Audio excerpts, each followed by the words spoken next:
Avustralya'nın ABC haber kanalına göre Uygur asıllı genç Mirzat Tahir'in Türkiye'de yaşadığı için 25 yıl hapis cezasına çarptırıldığı bildirildi. Haberde Mirzat Tahir'in Avustralya'nın Melbourne kentinde yaşayan Mehrai Mazansov'la Doğu Türkistan'da evlilik yaptığı ve evliliği uzun sürmeden daha önce Türkiye'de bulunmak suçundan tutuklanıp bir toplama kampına alındığı belirtiliyor.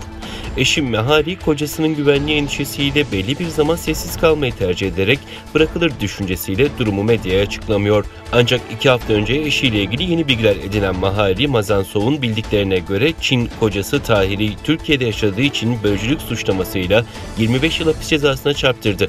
Avustralya ABC kanalına bu röportajı verdi.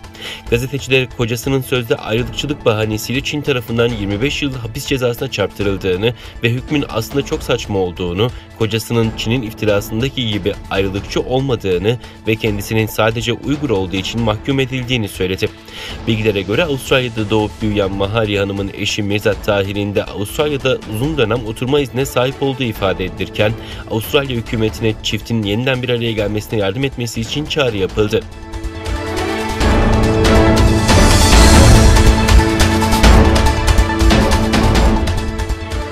Çin hükümeti İngiltere'de meclisin Uygurlara yönelik uygulamaları soykırım olarak tanıdığı karara sert tepki göstererek İngilizler kendi sorunlarıyla ilgilensin açıklaması yaptı. Dışişleri Bakanlığı sözcüsü Sincan'daki sözde soykırım Çin karşıtı uluslararası güçlerin tasarladığı büyük bir yalandır. Çin hükümeti ve Sincan'daki tüm etnik grupların mensupları bu tür iddiaları şiddetle kınamakta ve kararlılıkla karşı çıkmaktadır dedi. Çinli yetkili oylamada kabul oyu veren milletvekillerine yönelik olarak da İngilizlerin yeterince sorunu var. Söz konusu İngiliz milletvekilleri kendi işlerine bakmalı ve kendi seçmenlerinin sorunlarıyla ilgilenmeli diye konuştu. İngiltere parlamentosunda 22 Nisan akşam geç saatlerde kabul edilen kararda Uygurların insanlığa karşı suç ve soykırıma maruz kaldığı ifadesi yer alıyor. Kararda Çin'in yaptıkları soykırım olarak tanınırken hükümete Uygur Türklerine hedef alan eylemlerin durdurulması için harekete geçme ve Pekin'e yönelik baskıyı arttırma çağrısı yapılmıştı. İngiltere'den önce ABD Dışişleri Bakanlığı, Kanada ve Hollanda parlamentoları da Çin'in Uygur Türklerine yönelik uygulamalarını soykırım olarak tanımıştı.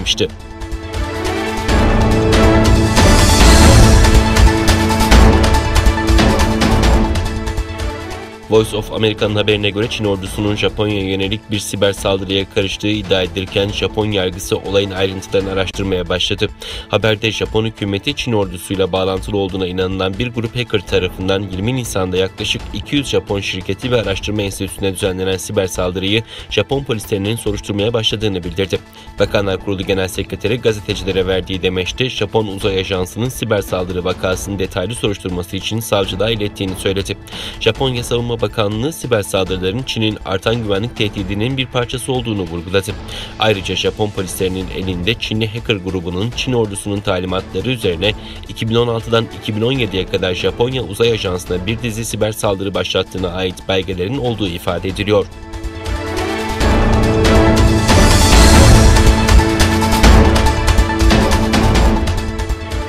Cumhurbaşkanı Recep Tayyip Erdoğan'la ABD Başkanı Joe Biden ilk kez telefonda görüştü. İki lider NATO zirvesinde görüşmek üzere anlaştı. Beyaz Saray'dan bugün yapılan açıklamada Başkan Joe Biden dün Türkiye Cumhurbaşkanı Recep Tayyip Erdoğan'la görüşmüş ve işbirliği yapılan alanların arttırıldığı ve anlaşmazlıkların etkili bir şekilde yönetildiği yapıcı ikili ilişkilere duyduğu ilgisini iletmiştir ifadesine yer verildi.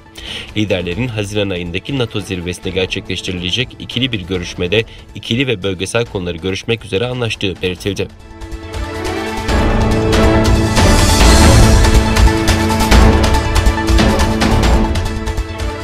Rusya Devlet Başkanı Vladimir Putin, yabancı ülkelerin dostça olmayan eylemlerine karşı tedbirlerin alınmasıyla ilgili kararlar imzaladı. Kremlin Sarayı'nın internet sayfasından yayınlanan karara göre Rusya'ya karşı dostça olmayan eylemlerde bulunan ABD ve diğer yabancı ülkelere yönelik tedbirler açıklandı. Karar gereği ülkenin güvenliğini ve çıkarlarını korumak için bu tür ülkelerin diplomatik temsilcilikler, konsolosluklar ve devlet kurumlarının Rusya'da bulunan gerçek kişilerle çalışma sözleşmesi yapması sınırlandırılacak. Gerek duyulduğunda ise yasaklanacak. Rus hükümeti dostça olmayan eylemlerde bulunan ülkeler listesini, Rusya'da anlaşma yapabilecek gerçek kişilerin sayısını ve tedbirlerin süresini belirleyecek.